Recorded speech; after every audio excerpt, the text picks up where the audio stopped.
Welcome to the Curiosity Podcast. Today, I am joined by Christian Vancamp, a holistic lifestyle and performance coach. You can find him on Instagram at CVC Wellness. Awesome. Christian, welcome to the podcast. Thank you, brother. I'm so excited to dive into some incredible, applicable, philosophical, expansive thoughts. Awesome. Me too. You are the first guest that I don't know really well. So this is exciting to really chart some new territories. Everyone else I'm so comfortable with that it's like an easy flow. We do have an easy flow.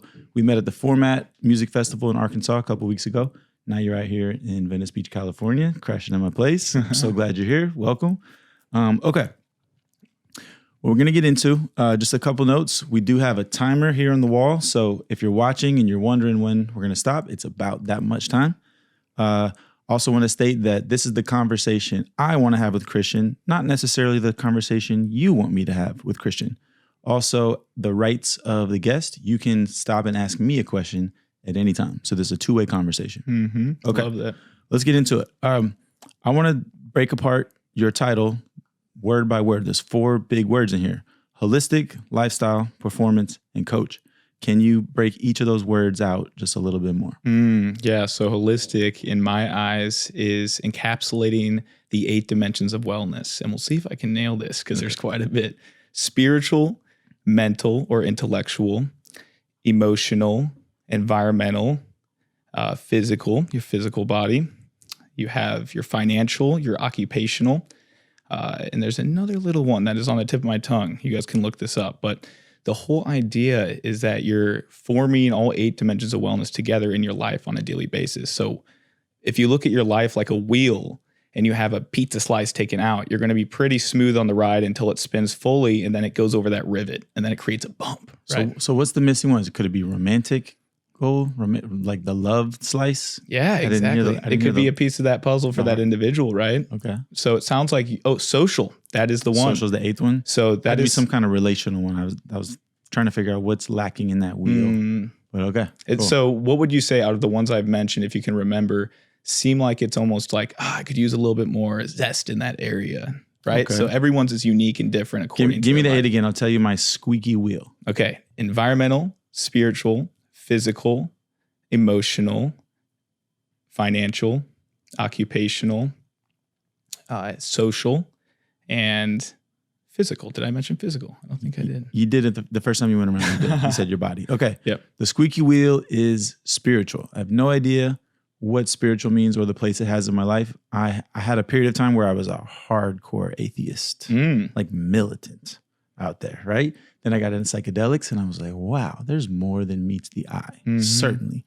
But when it comes to any particular idea of a religion or access to the spiritual realm, I'm skeptical and I discard all of those ideas. So what's left is just this like, no, I don't know which way to go. Every human-centered idea of what spiritual is, I haven't liked or agreed with, but I know there's something. So none of us know. So I guess I just have to like further develop my personal one. What is your squeaky slice? Need some elbow grease. Let's see. Well, my social life is incredible. I'm so thankful for that. All the amazing connections with every human being I've laid eyes on in the digital world and the real world, mostly the real world. That's always nice. Like being right in front of you, man. It's amazing. So hell yeah. So social wellness is pretty high, but I'd say there's this area with my emotional wellness, right? I could always use some TLC as a man. I think in this day and age, a lot of us can. We tend to suppress a lot of those powerful emotions that arise through the body because we're the stoic guy out there. We're hard-charging masculine men, right? Instead, like I'm noticing I've had many flows of that through my life. So it's like, okay, let's be aware of this and actually culminate this together so I can learn more about myself and others and help others in the greater good, right? Okay. So that's a squeaky wheel. Holistic. So then lifestyle. Is that the 8 slices cover lifestyle? Yes, I would say so. Lifestyle is like everything meshed together, whether it's the transit to work or it's cooking up that meal at night, it's hanging out with your significant other.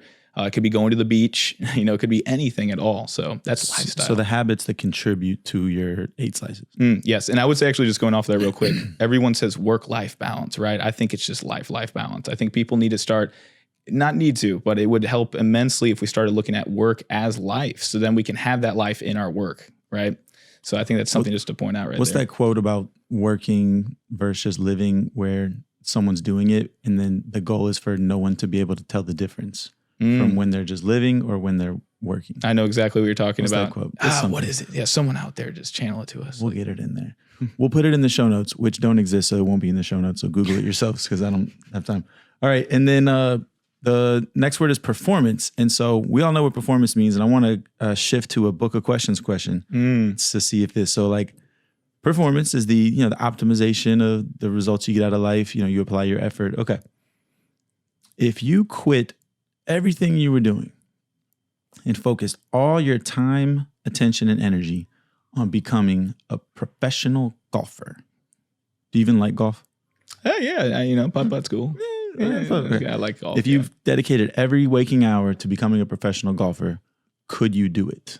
100,000%. That's the growth mindset, right? Okay. It's shifting away from that fixed mindset a lot of us fall victim to. Okay, so you have enough time, enough energy, enough skill and talent, and you have enough, go juice? Okay. Go juice. I like that. I got the go juice in me. If I committed to it, it starts with the mindset. I think that's where it...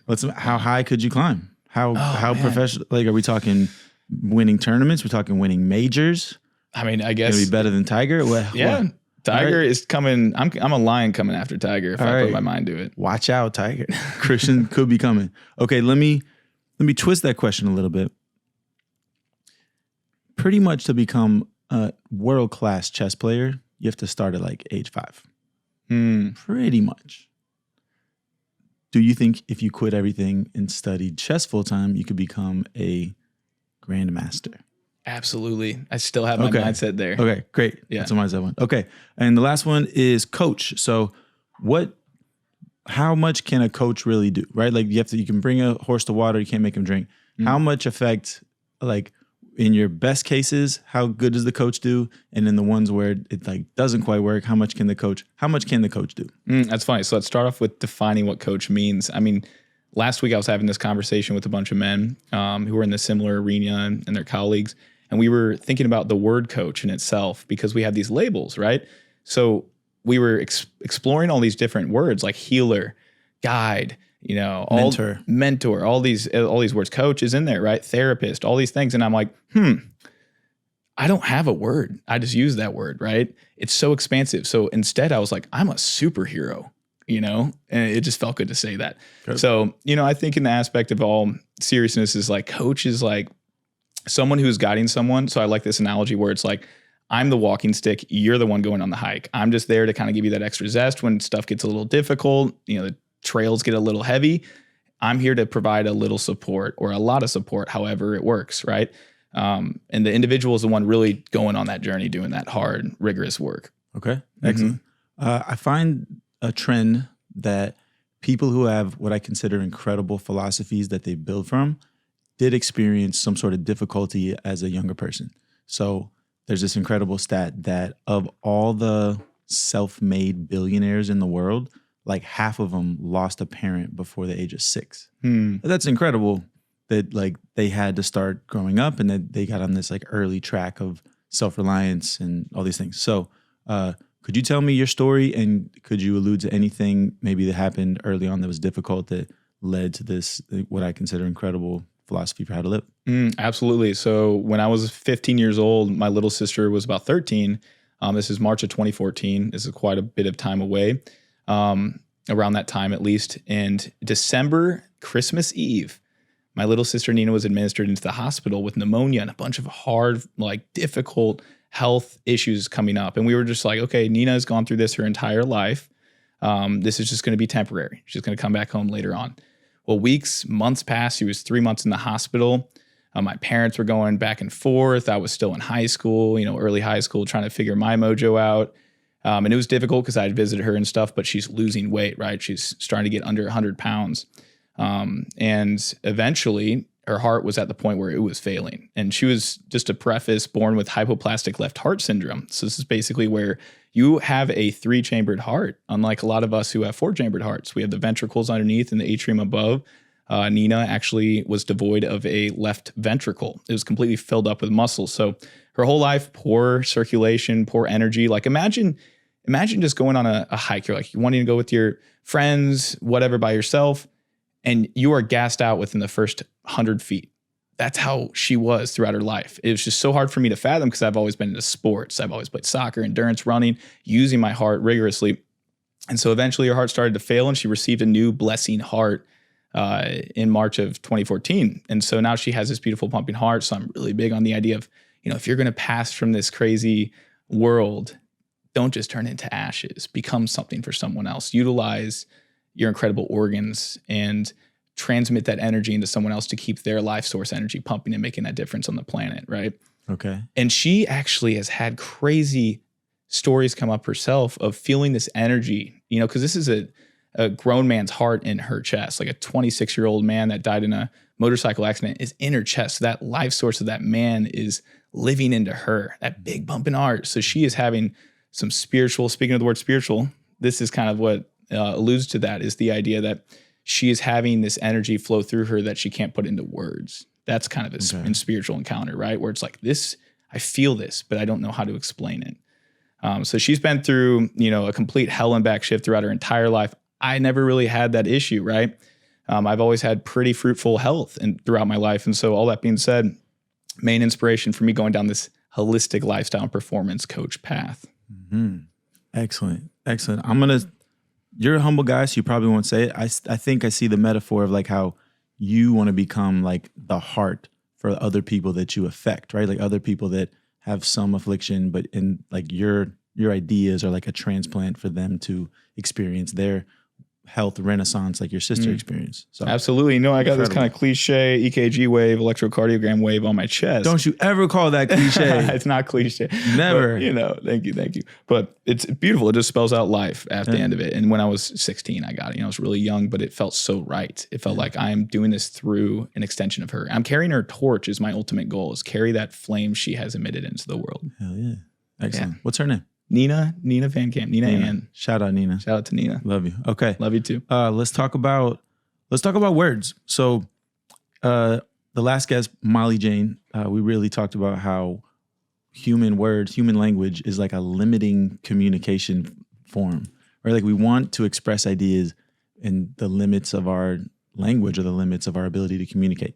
So you play with new words, or you combine new words, or you find obscure words. I don't know how you do it. So what are some of your favorite not ordinary words that you like to use, and what was the inspiration for them? What do they mean? I love this.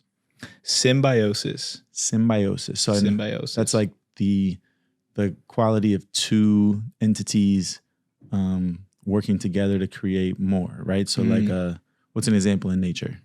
A good example or statement is, I scratch your back, you scratch mine. Okay. So it's like those little fish that like clean the other fish off the shark's back. They're getting food. They're getting, or it could be very well like the incredible myco world below our feet that we don't really give too much love or appreciation to. And mostly it's just the trees, but this invisible world and architecture of mushrooms and fungus is what's making this world go round in many ways. And so that symbiosis of them feeding energy into the roots of the trees and the trees feeding energy into them is a form of symbiosis as well. Okay, cool. Symbiosis. What else you got? Oh, man. Sympatheia. I know we talked about that earlier. I absolutely love this word. It's basically the idea of collective consciousness in many ways and how everything is interconnected despite not even knowing of it in an intellectual way. Every energy source on this planet, every biological creature is interconnected somehow, some way. And it goes back to the idea of doing every act with the greater good in mind.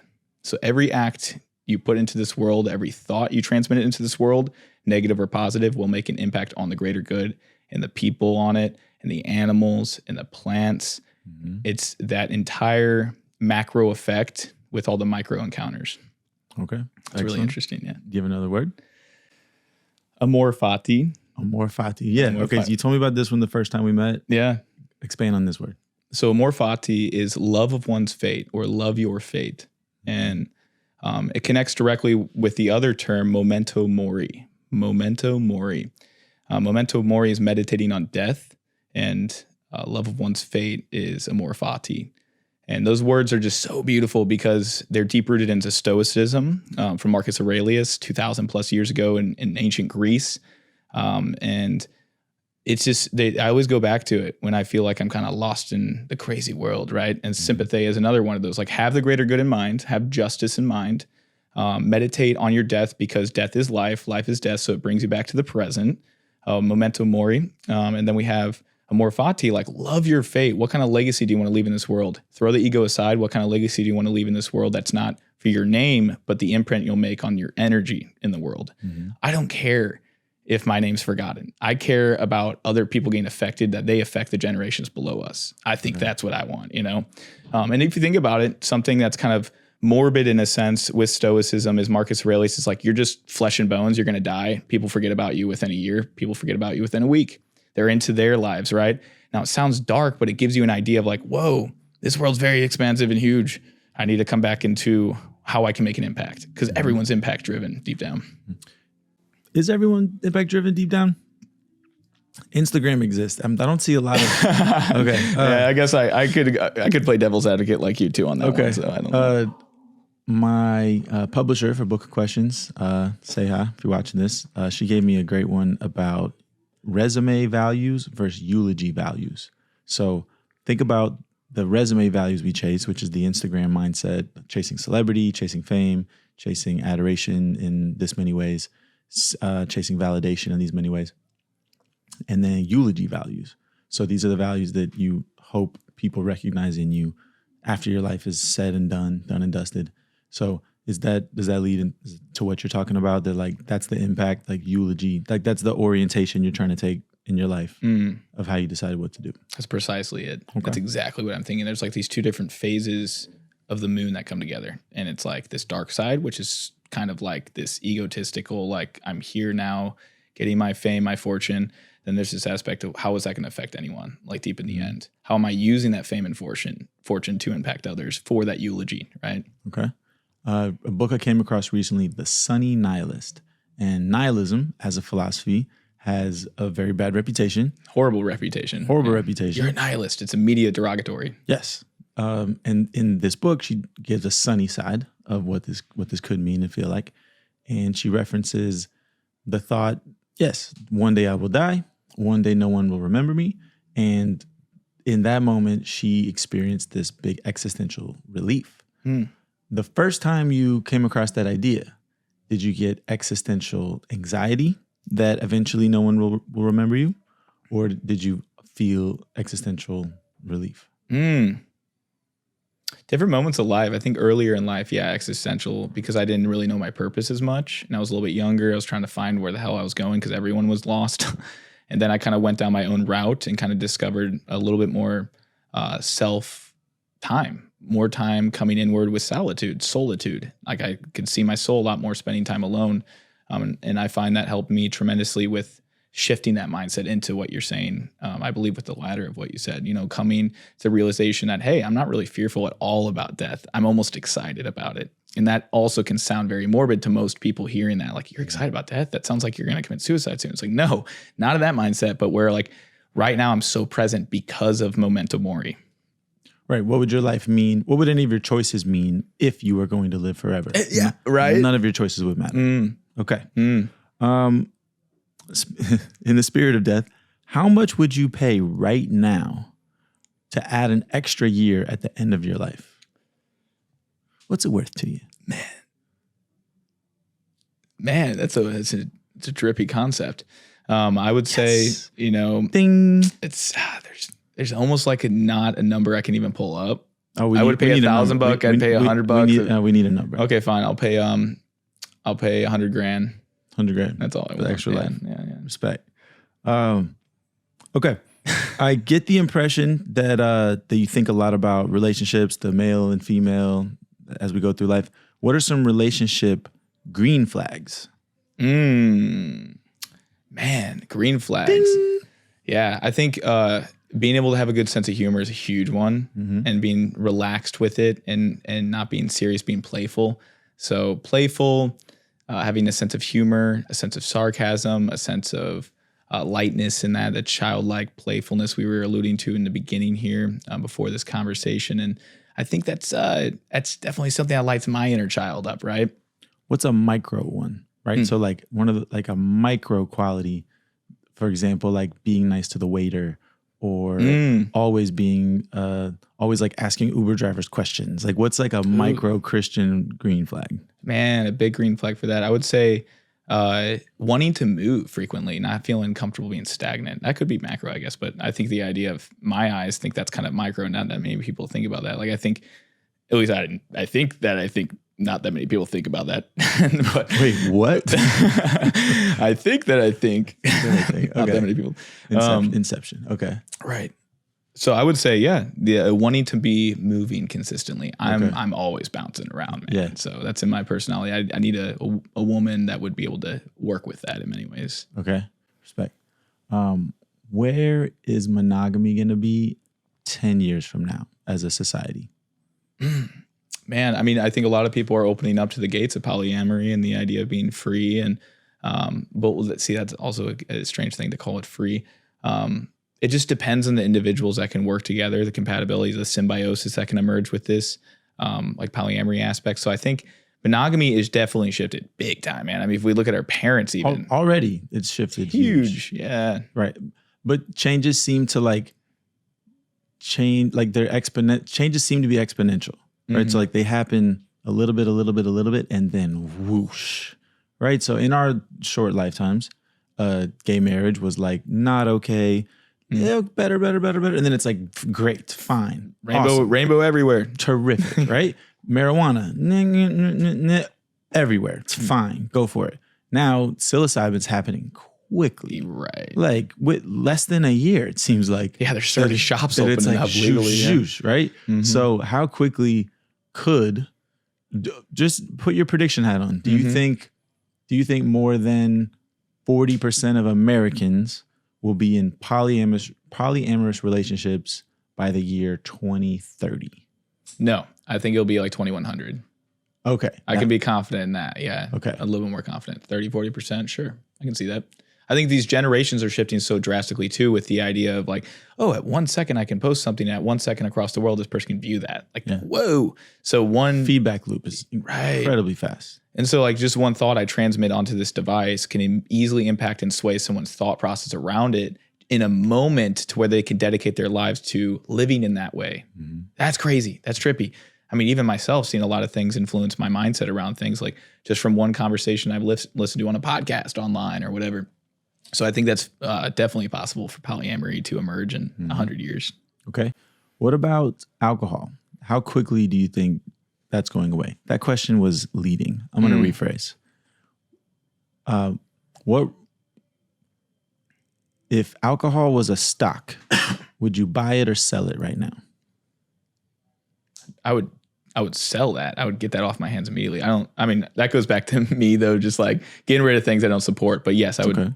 If it's a good way to look at it. Yeah. Psilocybin was a stock, would you buy it or sell it? 100% buy. I think a lot of people would buy it even though they don't support psilocybin because they see it emerging, right? I donate to MAPS every month. Shout out MAPS. MAPS, yes. Good stuff. Ketamine, would you buy or sell? Buy. Tell me. Ketamine, from what I'm aware of, I've only done micro amounts of it in certain occasions at festivals and such. I want to have the big shebang because I hear so much tremendous value from that and how people can really tap into that soul, the shebang you're talking about is a lot like your thoughts on death. I've never experienced the shebang. We're talking about a K-hole, and it's a lot of people are very afraid of it, but then people who have gone to it and through it recommend it, or so. It's one another. It's the fear tied to it. Yeah, that's like the DMT as well. I've had an experience with that. So, I would say, definitely buy, because I think that is something that people are going to start waking up to. I mean, they have tons of clinics around the area popping up that people can just get these IVs done that can just put them in this portal with headphones lying on their back, and it's not too long. So there's many benefits to something like that. Okay, let's say that I grant you the Minister of Health for the World Health Organization. What's your first decision that you make to change policy around health to improve overall world health? First thing that comes to mind right now is... Or really the smallest change you can get through that will actually have the biggest yield, the biggest impact it'll have, right? So like the smallest thing that'll have the biggest impact. I'd say patching up the destructive foods in in school systems. Okay. Destructive, disgusting, unfathomable to think that is being fed to children. Blows my mind. That's something I get really serious about. So I think, changing the future of our children by giving them regulations around highly processed foods that are proven to have ingredients. Tell me your policy. What would be your school cafeteria policy? Because these cafeteria ladies, they haven't changed in a long time. They're still hanging in there with their hairnets and gloves, and they know how to put the food on the tray and slide it across. Right. Like, what would be your policy change? What would be your minimum standards? Yeah, I would say set a kind of a regulation around, like, if it's, let's say it's a turnaround where it's around 90% processed foods, let's shift that to the other way around for whole foods. We don't necessarily have to make the big leap for organic or anything along those lines, but we can start off with simplicity. Like, okay, your proteins are whole animal-based, proteins here. You have your beans, you have your vegetables that are maybe locally grown. Like, we could really expand upon this topic, but I think with the basic start off and some policies, I would say a policy to not have more than 70% processed foods. So, like, shift it down incrementally over time. And I think that will give people the opportunity, or children the opportunity, to adapt their taste buds too, because, that hyper palatable food is like an excitotoxin release. And so, what is an excitotoxin? What does it sound like to you? Sounds like that rush you get when you eat something bad, like something like a brownie that has tons of sugar in it. You feel a mixture of pleasure, but I think you also feel a twinge of pain because you feel bad after. And so it's like a roller coaster of emotion. And I could see how that could really be tricky. Like, I have this other question about variable reward theory, where have you ever noticed that someone's pursuing someone, if they give them like all good things and then occasionally a bad thing, that like hooks the partner more, right? For whatever reason, variable reward systems are extremely sticky to our minds. So when I hear that word, I think about like a brownie, like, gives you something great, this incredible taste in your mouth, then it takes away all your energy. So it's like the fact that it gives you two sides is like maybe like extra sticky to a mind. I don't know. That's 100% it, man. What? You hit the nail on the head. Sure. This nail is all the way down that board. Okay. It's like basically something that you don't know the deleterious effects coming from it, and it feels this hyper excitatory response. MSG is a fine example in a lot of the Chinese food we eat. Monosodium glutamate, it activates glutamate receptors in the brain. It's like, whoa, this feels good. I want to eat more of that. Then you keep eating more, and then, like you're saying, you just feel like this heavy, that gross feeling. Yeah. Speaking of this feeling of the wave, I applied a level sensor to your arm. Would you mind checking your blood sugar live on the air? Let's do it. Let's see what we got here.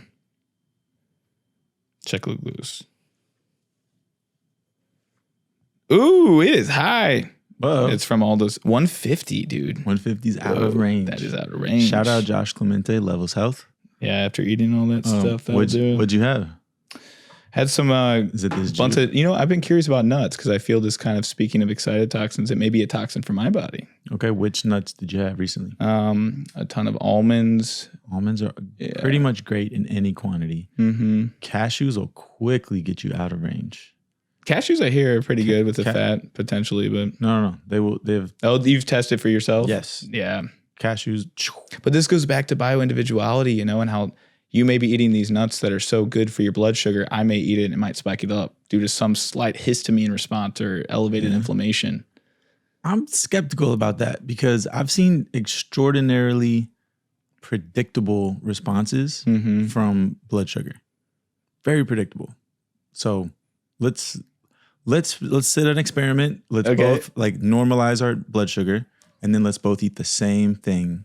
Oh, that'd be fun to test. Let's see how it does. I love that idea. Okay, put that note down. On the subject of coaching, what is a more effective motivator? Shame or praise? A little bit of both. Really? Because you want to excitotoxin your clients? Yeah. You have to give them a little bit of carrot and stick. I think for the most part, praise. I mean, it goes back to even parenting, I think about, because that's a form of coaching. You're coaching a little human. The ultimate form of coaching? Right. So I think if you're constantly shadowing and telling them like, no, that's bad, and not giving them that pleasure principle. It'll be hard for them to shift because they don't know what's good. They only know what's bad, right? So if you can give them a little bit of both, like, okay, that's bad, don't necessarily do that. A little bit of this is great. But I would say predominantly going off that, the praising, the positive affirmations will be more beneficial. Okay, right on. If everyone was implanted with your personality, everyone on Earth, what would the world look like in 5 years? Man, scary place. No, there'd be a lot of work efficiency, and then there would also be a lot of play, because that's what I want to base my life on, is like work hard, play hard type idea. Like when I'm in the workflow, I'm putting in the energy and the effort into it. And then when I'm off of that, disconnect, lights out, time to light up this room with all the play and all the little Tykes toys, you know? Mm-hmm. So hell yeah. I'm kind of at the end of my list. What do you want to talk about? Man, let's talk about a lot of things. We can talk about, what does sustainability mean to you? That's the first thing I'd channel. What does sustainability mean? Okay, is your action repeatable to infinity? If it is, then it's sustainable. If it's not, then it's not sustainable. And how do you see that apparent in the world today? What kind of comes up for you when I ask that? Okay, the biggest thread is carbon, and the carbon in our air. So if we keep living like we're living, transporting like we're transporting, then we're not at a sustainable level right now. And so eventually we're going to pollute our air till the human race doesn't exist anymore. How do you think the human race is going to not exist? Like, what do you think is going to happen? Do you think we're going to be here for infinity? We're going to morph into, after some explosion of some sort, we're going to morph into some other type of biological creature due to some crazy shifts in... Whoa, we're going like full Rogan off the bat. Yeah. Okay. What do I think's going to happen? I think that the most incredible quality of the human race is our ability to solve problems. And so I think the path forward is to educate young people and like create minds that are going to stimulate innovation. So I think innovation is the saving grace of human activity. So there are, I don't know, 1 billion or 2 people in the world that still don't have internet or like really good lighting or running water. Their lives are just difficult. If we could solve those kind of infrastructure problems, they could have a chance to educate themselves, become the next great physicist, neuroscientist, teachers, these type of things. And then some kid is going to be the next Elon Musk, Bill Gates, like come up with a breakthrough that drives us forward and solves incredible problems. So we're getting into solar in an incredible way. And there's going to be so many micro advancements, we're not really going to see them all happen. Like yesterday, Joshua Tree, this guy Jackson, who's installing solar, he told me, so there's something about when a machine starts, it like draws an incredible amount of power like right in the beginning, and that saps the batteries or whatever the solar's trying to put out. But they invented this new thing called like a slow starter that, since it like gives a smoother on-ramp to turning a machine on, it extends the life and output of all solar stuff. So just imagine 100 micro innovation inventions just like that. We're not going to be able to keep track of all of them unless that's the only space that you're learning about. But the body of that innovation is going to create the platform for the next generation of incredible innovations built on top of that. So from the movie Transcendent Man, humans are really bad at thinking exponentially. We think along a line. So we think here's where we were, here's where we are now. So as I forecast where we're going to be, it's going to be somewhere along this line. No, it goes like this. And we're so bad at predicting what exponential change looks like. That is powerful. So you brought up the word problem several times, and I'm thinking about what that even means, because I think it's so individualistic and subjective that it's, I know a lot of problems that are not being solved today with our political structure and things along those lines, as you do. What are some of the major problems going outside of sustainability, but overall in the world that you find? It could be related to consciousness. It could be related to the physical world. What comes up for you as like problems that have solutions, and maybe branch off that later on with the solutions? So problems all the trash we create. We create an incredible amount of trash, especially the part of the world that's like American, the richer part of the world. If everybody else on earth polluted like we polluted, we would be absolutely toast. So what's a solution to that? Yeah, I don't know. Yeah, I don't It's know. a tough pill to swallow. Plastic's a huge problem. Shout out Woody Sunglasses. I don't know. I try to be a conscious citizen, but I really, in the spirit of stoicism, I really just like live each day the best I can. And if I can be an example, I mean, every day I try to alter my habits in a better way.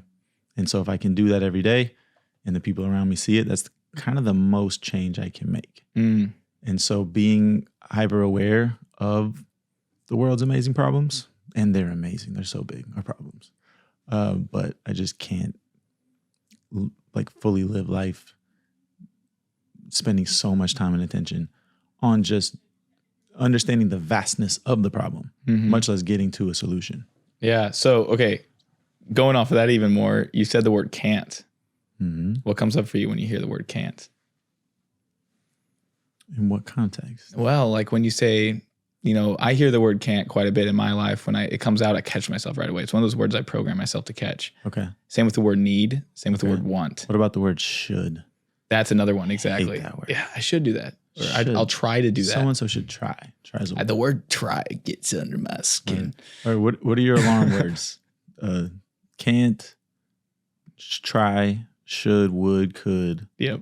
Ought. Need, like I need that. Right. Want, the whole idea of wanting, yeah. I hear I don't have time. And that one really strikes me because what it really means is that's not a priority. There's no such thing as don't have time. What comes up for me is the idea of activity management versus time management. Okay. I also don't call it time management. I call it activity management. Right. Right now we're choosing to be in this presence together with the mic set up for a good hour or so, setting all this up, go to the beach. We'll choose to go to the beach later on, or we're going to, versus the idea of like, I'll try to do that. I should do that, or I need to do that. We're very present, right? And so it's like we're making these activities managed throughout our day. It's not necessarily this idea and concept of time, which also limits our essence as a human being, which is not related to time. Because time is also individualistic, but we make it this macro societal thing. What an amazing thing. We synchronize the world on time at one point. Right. So I learned recently that the invention of the light bulb coincided with the invention of the minute hand on clocks, also coincided with the normal socialization of coffee and caffeine. So imagine this incredible time. Right before it, people were only farmers or day laborers. You only worked when the sun was up. And you kind of showed up for work like whenever the sun came up, and you left whenever the sun went down. But then they invented this new thing, the light bulb. So they were like, these workers can work round the clock. We can work them in shifts to keep this output going. And then, well, how are they going to know when to show up? If it's 10 p.m. or 1 a.m., how are they going to know? They don't have the sun to tell them what time it is. Okay, now we have these clocks or watches we can all carry around. And then they said, well, they're sleepy. That's not ideal. Here's this new substance that gets people wired. It's a drug. It's addictive. That's okay. Let's keep giving it to everyone, not worry about the outcome. Meanwhile, marijuana, psilocybin, those are the bad drugs. Exponentially growing. Those are bad. Schedule 1. Outlaw them, throw people in jail for them. That's an incredible thing. It is incredible. Yeah, our perception of problems. What's considered the real problem? Is it those things, or is it the? I like this idea too, where it's like, is the spoon making the person fat? Is it the fork? Is it the knife, or is it just the person holding that tool?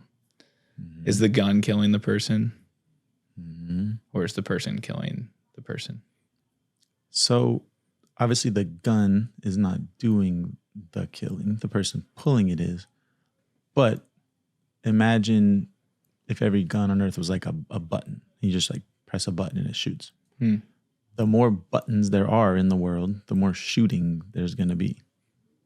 So I think limiting Okay. I think the best way to change personal behavior is to change the environment and shape the path, right? If you don't want to eat bad foods, you don't buy them and store them in the cupboard. That's like some people say, Cory, just use your self-control and use discipline to all that not eat the cookies. Motivational speech talk on YouTube. Yeah. I think it's ridiculous. I don't know why. I mean, maybe David Goggins, maybe I should like it works for them. I guess. Do some incredible discipline thing, but I found incredible success shaping the environment instead of focusing or relying on willpower. So apply that to a society, right? Sure, in a perfect world, we could all have as many guns as we want and carry them around everywhere and nothing bad would ever happen. That's not the case. So look at a model of a country that just limits guns. They have incredible results. It's amazing. There's way less people shooting each other. Ta-da! Yeah, I have that same perception. I go back and forth on it quite a bit. You know, the environmental idea is super powerful. You know, the environment's an extension of us. We're an extension of our environment. We become our environment. The five senses, right? If we make contact with those in our environment, immediately a change in our internal environment, whether it's symbiosis or dysbiosis occurring. Are we being symbiotic with our environment where it's helping us and it's serving us and we're serving it?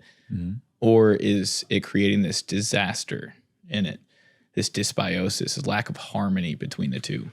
So I think about that quite a bit just in my house and making sure things are pretty organized and set up in a way where it's not that internal chaos emerging from just looking at the dishes being filled in the sink or clothes all over the ground or just disorganization. It creates that in my head personally.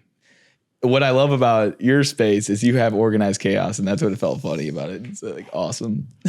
All right, we got 7 minutes left. We're going to do a round of overrated, underrated. I'm going to make it up on the spot. I'm going to say something, say whether it's overrated or underrated, say why, and feel free to pass.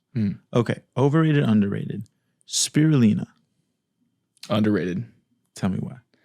It's chock full of chlorophyll, which is a basically identical in chemical structure to hemoglobin in the blood. Exactly the same chemical structure, except for the middle of hemoglobin is iron as the transport. And then the middle of chlorophyll, which is rich in spirulina, is magnesium. So when we consume that, our body's like, oh, wow, I know exactly how to convert this in a way that can cleanse the blood, natural chelators in it to bind to heavy metals and bad things in the body, get those bad guys out. It's also chock full of vitamin A, antioxidants. So I love spirulina. Okay. Back squats at the gym. Overrated. Overrated. Why? Most individuals do not need to load as much on their knees and their hips. There are already postural deviations occurring. So if they can correct those before doing something like this heavy load, the general population would benefit. So I think it's overrated for the most part. I think front squats are a little bit better than back squats. They put the weight forward so you can work your core more versus having this pressure on the shoulders, which a lot of people do not need, including myself. I've shifted to more moving the legs and lunging formations, Bulgarian split squats, Cossack side squats, all those things, because I think they're opening the hips up more than just being in that stationary plane. One night stands or a girl choosing to have sex on the first night. Overrated, underrated? Overrated. I've had many experiences in my life of that. I think it's helped me in many ways, but I think it's overrated in our general hip culture, pop culture. And I think it's influenced the brains of many people through social media, picking up this girl, partying, getting your drinks, bring them home. You have that little thing. And then you realize, wow, we don't vibe energetically whatsoever. I had my little thing come off and it felt great. And then you kind of go back through your day. I think there can be positive twists to it, but there's more negative potentially. I have a viewpoint on both though, because I've experienced both throughout my life, and it just depends on intention with everything. So I strongly believe in intention with the one night stand. If you mesh that into it, it makes it much more comprehensible. Okay. What book have you given as a gift the most times? The Four Agreements. Four Agreements. Yeah. Okay. I think most people don't read books. So I don't think that many people read books. The general population. Do they really not? Dude, it's crazy for me to even say that because I read all the time, right? Yeah. At least do you think people read? I guess your inner circle probably reads because you're surrounding yourself around environmental builders, right? It's like the blind men and the elephant. You ever heard this allegory? It's like four blind men are all like feeling an elephant, and one guy's like it's real like small and bristly because he's like touching the whiskers, and one guy's like holding the ear. It's like it's like big and floppy.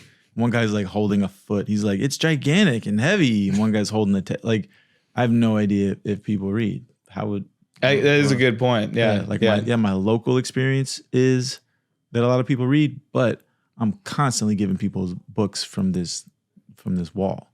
So if they didn't read before, damn sure are now. I like that mindset, by the way, because I think that was all assumption based what I said there, right? And so I always catch myself on, am I assuming, or is this grounded in truth, you know? Mm-hmm. But that being said, I find The Four Agreements is a powerful book because it's super short and sweet and to the point. It hits a lot of nails on the head for people to benefit, like just overall mindset and spirituality in life. Mm-hmm. Yeah, I think it's a good one. Short and sweet. What health operational efficiency are you operating at, right? 100 is like perfect, right? You get 8.5 hours of sleep every night. You get sunlight early in the morning. You do all these push-ups, do the right amount of macronutrients, meditate, read books. Like this is like perfection. What operational efficiency are you operating at right now? I think I generally do the right things when it comes to nutrition, fitness, consistent movement, sun, the fundamentals I think many people would benefit from. But there's always this part where I whip out this levels and I see 150 milligrams per deciliter and I'm like, holy crap. Scan it again. I want to see. That was your first scan. It could be, could need some time calibrating.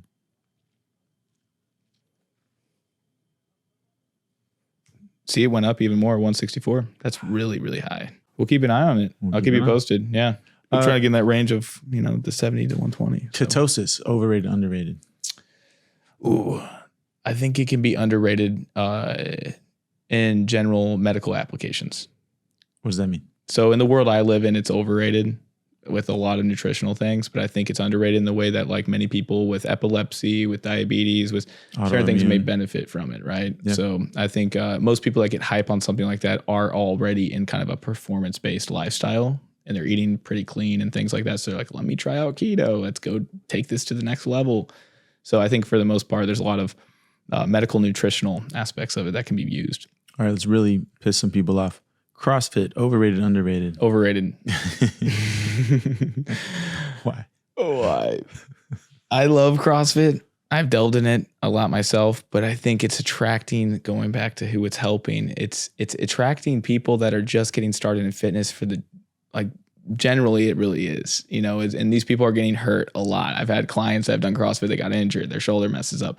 It's too abrupt and intense for most people in this crazy 7.8 billion amount of people in the world. Not that many people are in that optimal range they need to be in, which CrossFit would definitely apply. Like Matt Fraser, total OG. He's done the recovery tactics, but that's what's often neglected with the CrossFit culture is overall the recovery isn't enhanced to the next level. I think it's more about just going to the gym, push it super hard, burn your lungs out, and then you leave.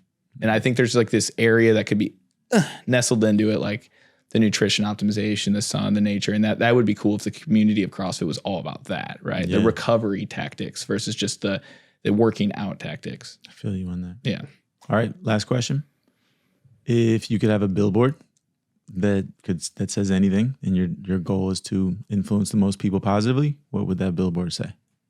A healthy outside starts from the inside. Okay. Christian, thank you for joining the Curiosity Podcast. Man. It's been awesome. It's been a lot of fun. We got some fruit nuggets. Yeah. Some nuggets of fruit for people to pick up. And pick the fruit from this podcast. Nourish yourself inside and out. Signing off. See you next time.